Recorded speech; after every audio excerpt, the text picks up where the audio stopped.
Saints of the day of October 29 is Saint Gaetano ERRICO. He founded the missionaries of the Sacred Hearts of Jesus and Mary.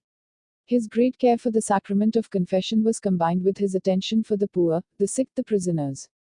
God loves you, when will I see you, said St.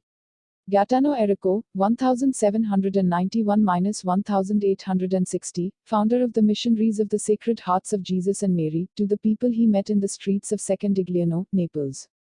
He was in fact aware that the confessional is the privileged place to heal the wounds of the soul and to be reconciled with God. He spent hours and hours there, so much so that in his homily for beatification, John Paul II defined him as a true martyr of the confessional. His great care for the sacrament of confession was combined with his attention for the poor, the sick, the prisoners, for whom he made all kinds of sacrifices and instilled in them the awareness of being loved in a unique way by the Father. On Thursdays he would visit the Hospital of the Incurables in Naples, and on Sundays he would walk around with the crucifix in search of children to whom to teach the catechism. He grew up in a poor and large family. His father was a pastor maker and his mother a weaver. The signs of his holiness were already evident in his youth. Every day he walked miles to the seminary, and the people who saw him used to say, "Saint Gaetano is walking by." In 1818, while he was gathered in prayer, Saint Alphonsus Maria the Liguri appeared to him and announced that he would become the founder of a congregation, and told him that God wanted the construction of a church in Secondigliano to be dedicated to Our Lady of Sorrows. After overcoming some resistance, the saint succeeded in having the church built.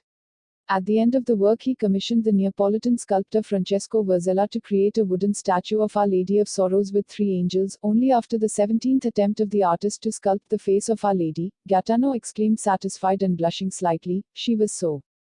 Visions were only a part of his life. He fortified himself in penance, fasting on bread and water on Wednesday and a simple soup between Friday and Saturday.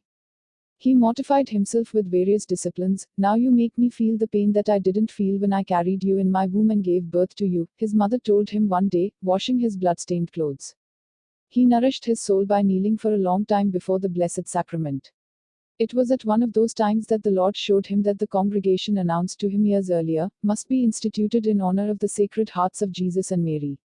He founded it in 1833. From then on he directed his apostolate to spreading devotion to the Sacred Hearts in that crucial phase that would lead to the unification of Italy and the accelerated secularization that followed. Today his missionaries are also present abroad, and to each of them Saint Gaetano, O Superior, as the inhabitants of Secondigliano called him, left this testament: love one another and be very observant of the rules.